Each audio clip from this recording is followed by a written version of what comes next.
ರಾಜ್ಯ ಸಚಿವ ಸಂಪುಟ ವಿಸ್ತರಣೆಗೆ ಕೊನೆಗೂ ಮುಹೂರ್ತ ಫಿಕ್ಸ್.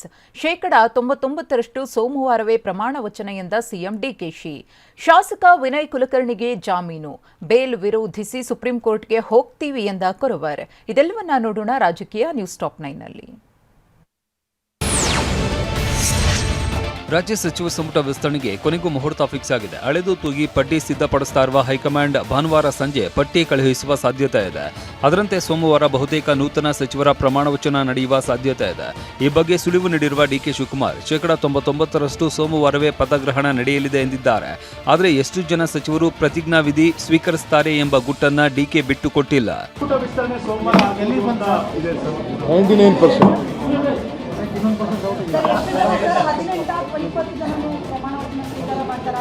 ರಾಜಭವನಲ್ಲಿ ಸಿದ್ಧತೆ ಮಾಡ್ಕೊಳ್ಳೋಕೆ ಹೇಳಿದ್ದೀನಿ.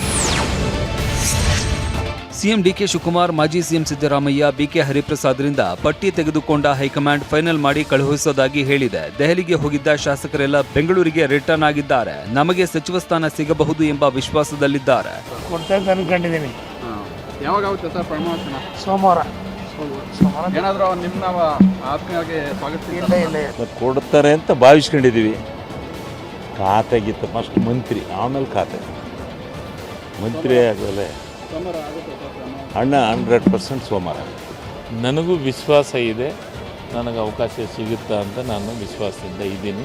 ಮಾಹಿತಿ ಬಂದಿದೆ, ಬಹುತೇಕ ನಾವು ಎಲ್ಲ ಆಗ್ತೀವಿ ಅನ್ನೋ ಒಂದು ವಿಶ್ವಾಸದಲ್ಲಿ ಇದ್ದೀವಿ. ಅಲ್ಲ, ಆ ವಿಶ್ವಾಸದಲ್ಲೇ ನಾವು ವಾಪಸ್ ಬಂದಿದ್ದೀವಿ. ಕ್ಯಾಬಿನೆಟ್ ವಿಳಂಬವಾಗ್ತಾ ಇರುವುದಕ್ಕೆ ವಾಗ್ದಾಳಿ ನಡೆಸಿರುವ ಬಿಜೆಪಿ ಜೆಡಿಎಸ್ ನಾಯಕರು ಬಾಗಿಲು ಕಾದು ನಿಂತಿದ್ದಾರೆ. ಬರ, ಕಾವೇರಿ ಸಮಸ್ಯೆ ಬಗ್ಗೆ ಗಮನ ಇಲ್ಲ ಅಂತ ಕಿಡಿಕಾರಿದ್ದಾರೆ. ವಿಸ್ತರಣೆ ಮಾಡೋದಕ್ಕೆ 4 ದಿನ ಡೆಲ್ಲಿಲೋ ಕೂರ್ತೀರಿ, ಅಲ್ಲೆಲ್ಲ ನಿಮ್ಮ ಹೈಕಮಾಂಡ್ನ ಬಾಗಿಲನ್ನ ಕಾಯ್ಕೊಂಡು 30-40 ಜನ MLAಗಳು ಹೋಗಿ ಅಲ್ಲಿ ಕೂತ್ಕೋತಾರೆ. ಏನು ನೀವು ಬರಗಾಲಕ್ಕೆ ನಿಮ್ಮ ಕಾಂಟ್ರಿಬ್ಯೂಷನ್ ಏನು ಸರಿ ಮಾಡಲಿಕ್ಕೆ, ರೈತರಿಗೊಂದು ಆತ್ಮಸ್ಥೈರ್ಯ ತುಂಬಲಿಕ್ಕೆ ನಿಮ್ಮದು ರಾಹುಲ್ ಗಾಂಧಿ ಸೋಲೋದೊಂದು ಮನೆ ಹೊರಗಡೆ ಕಾಯ್ಕೊಂಡಿದ್ರೆ ಕ್ಯಾಬಿನೆಟ್ ಎಕ್ಸ್ಪೆನ್ಷನ್ ಅಂತೇಳಿ ನೀವು ಒಂದು ರೀತಿ ಜೀತದಾಳಗಳ ರೀತಿ ಅಂತ ಅವ್ರು ಭಾವಿಸ್ಬಿಟ್ಟಿದ್ದಾರೆ. ನಿಮ್ಮ ಹೈಕಮಾಂಡ್ನ ಫ್ಯಾಮಿಲಿ ನೀವು ಹಂಗೆ ನಡ್ಕೊಳ್ತಾ ಇದ್ದೀರಿ. ನಿಮ್ಮ ಸ್ವಾಭಿಮಾನದ ಪ್ರಕಟೀಕರಣ ಮಾಡಿ. ಈಗ ಅಲ್ಲಿ ಹೋಗಿ ಜೀತದಾಳಗಳ ರೀತಿ ಕಾದ್ರು ಅಂತೇಳಿ ಇತಿಹಾಸ ನಿಮ್ಮನ್ನು ಗುರುತಿಸಬಾರ್ದು. ವಿಪಕ್ಷ ಈ ಹೇಳಿಕೆಗೆ ಕಾಂಗ್ರೆಸ್ ತಿರುಗೇಟು ಕೊಟ್ಟಿದೆ. ಯಡಿಯೂರಪ್ಪ 1 ತಿಂಗಳು ಒಬ್ಬರೇ ಇದ್ರು, ಕ್ಯಾಬಿನೆಟ್ ರಚಿಸಿರಲಿಲ್ಲ ಅಂತ ಗುಡುಗಿದ್ದಾರೆ. 1 ತಿಂಗಳು ಯಡಿಯೂರಪ್ಪನವರೊಬ್ಬರೇ ಮುಖ್ಯಮಂತ್ರಿ ಇದ್ರು, ಕ್ಯಾಬಿನೆಟ್ಟೇ ಇರಲಿಲ್ಲ. ಅಧಿಕಾರಿಗಳ ಜೊತೆ ಕ್ಯಾಬಿನೆಟ್ ಮಾಡ್ತಾ ಇದ್ರು. ನಮ್ಮಲ್ಲಾದ್ರೂ 14 ಜನ ಇದ್ದಾರೆ. ಚರ್ಚೆ ಮಾಡಿ, ನಮ್ಮಲ್ಲಿ ಎಲ್ಲ ರೀತಿಯ ಚರ್ಚೆಯನ್ನು ಮಾಡಿ ನಾವೊಂದು ಪರೀಕ್ಷೆಯನ್ನು ಮುಗಿಸಿದ್ದೀವಿ. ಫಲಿತಾಂಶವನ್ನು ಕಾಯ್ತಾ ಇದ್ದೀವಿ ಅಷ್ಟೇ.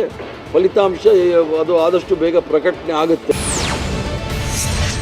ವಿನಯ್ ಕುಲಕರ್ಣಿಗೆ ಜಾಮೀನು ಮಂಜೂರಾಗಿದೆ. ಜಾಮೀನು ಷರತ್ತು ಪೂರೈಸಿದ ವಿನಯ್ ಕುಲಕರ್ಣಿಗೆ ಮಂಜುನಾಥ್ ಆನಂದ್ ಅನ್ನೋರು ಶ್ಯೂರಿಟಿ ಸಲ್ಲಿಸಿದ್ದಾರೆ. ಕೋರ್ಟ್ ವಿಧಿಸಿದ್ದ ದಂಡದ ಹಣವನ್ನ ಕಟ್ಟಿದ್ದಾರೆ. ಶಿಕ್ಷೆ ಅಮಾನತಿನಲ್ಲಿ ಇಟ್ಟು ಜಾಮೀನು ನೀಡಿದ ಹೈಕೋರ್ಟ್ 5 ಲಕ್ಷ ಬಾಂಡ್ ಹಾಗೂ ಶ್ಯೂರಿಟಿ ಒದಗಿಸುವುದಕ್ಕೆ ಆದೇಶ ನೀಡಿದೆ. ವಿನಯ್ ಕುಲಕರ್ಣಿ ದೋಷಿ ಅಂತ ನೀಡಿದ್ದ ತೀರ್ಪಿಗೂ ತಡೆಯಾಜ್ಞೆ ನೀಡಲಾಗಿದೆ.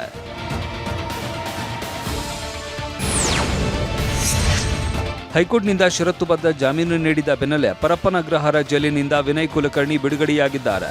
ಕುಲಕರ್ಣಿಗೆ ಹೂವಿನ ಹಾರ ಹಾಕಿ ಅಭಿಮಾನಿಗಳು ಸ್ವಾಗತಿಸಿದ್ದಾರೆ. ಅಭಿಮಾನಿಗಳಿಗೆ ಶೇಕ್ ಹ್ಯಾಂಡ್ ನೀಡಿದ ವಿನಯ್ ಕುಲಕರ್ಣಿ ಡಾಲರ್ಸ್ ಕಾಲೋನಿಯ ನಿವಾಸಕ್ಕೆ ತೆರಳಿದ್ರು.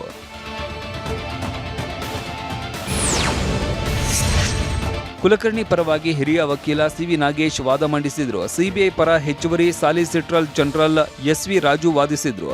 ಬಳಿಕ ಹೈಕೋರ್ಟ್ ತೀರ್ಪಿನ ಬಗ್ಗೆ ಕುಲಕರ್ಣಿ ಪರ ವಕೀಲ ಪ್ರತಿಕ್ರಿಯಿಸಿದ್ರು.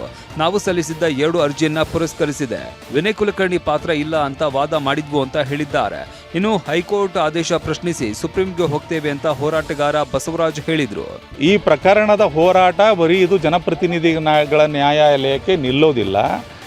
ಈ ಹೋರಾಟ ಹೈಕೋರ್ಟ್ ಸುಪ್ರೀಂ ಕೋರ್ಟ್ವರೆಗೂ ಮುಂದುವರಿಯುತ್ತೆ. ಯಾಕಂತ ಕೇಳಿದ್ರೆ ವಿನಯ್ ಕುಲಕರ್ಣಿ ಒಬ್ಬ ಶಕ್ತಿಶಾಲಿ ಮನುಷ್ಯ, ಹಣವಂತ, ರಾಜಕೀಯವಾಗಿ ಪ್ರಭಾವ ಇರುವಂಥ ಮನುಷ್ಯ. ಸೊ ಅವರು ಹೈಕೋರ್ಟು ಮತ್ತು ಸುಪ್ರೀಂ ಕೋರ್ಟ್ಗೆ ಹೋಗೋದು ಸರ್ವೇ ಸಾಮಾನ್ಯ. ನಾವು ಕೂಡ ಅಲ್ಲಿ ಹೋರಾಟವನ್ನು ಮಾಡಲೇಬೇಕಾದಂಥ ಅನಿವಾರ್ಯತೆ ಬರುತ್ತೆ, ನಾವು ಮಾಡ್ತೀವಿ. ಡಿಕೆ ಶಿವಕುಮಾರ್ ಹೋರಾಟದ ಸಿಎಂ ಅಲ್ಲ, ದುಡ್ಡಿನ ಸಿಎಂ ಅಂತ ಮಾಜಿ ಶಾಸಕ ಬಿ ಶ್ರೀರಾಮುಲು ಹೇಳಿದ್ದಾರೆ. ಮುನಿರಾಬಾದ್ ಬಳಿ ಮಾತನಾಡಿದ ಅವರು, ಡಿಕೆ ಶಿವಕುಮಾರ್ ದುಡ್ಡಿನಿಂದ ಮುಖ್ಯಮಂತ್ರಿ ಆದವರು. ಸಿಎಂ ಡಿಕೆಶಿ ಅವರಿಗೆ ರೈತರ ಸಮಸ್ಯೆಗಳ ಕುರಿತು ಗೊತ್ತಿಲ್ಲ. ಕಳೆದ 1 ವಾರದಿಂದ ಸಿಎಂ ದೆಹಲಿಗೆ ಹೋಗಿದ್ದಾರೆ. ಶಬರಿಗೆ ಕಾದಂತೆ ರಾಜ್ಯದ ಜನ ಸಿಎಂಗಾಗಿ ಕಾಯ್ತಾ ಇದ್ದಾರೆ ಅಂತ ಗುಡುಗಿದ್ರು.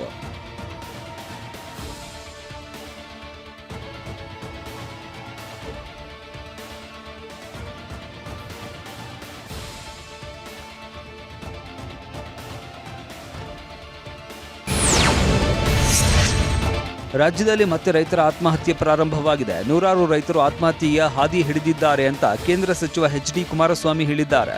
ಮಂಡ್ಯ ತಾಲೂಕಿನ ಬಿ-ಹಟ್ನ ಗ್ರಾಮದಲ್ಲಿ ಮಾತನಾಡಿದ ಅವರು, ರಾಜ್ಯದ ಹಲವೆಡೆ ಸಂಪೂರ್ಣ ಬೆಳೆ ಹಾನಿಯಾಗಿದೆ.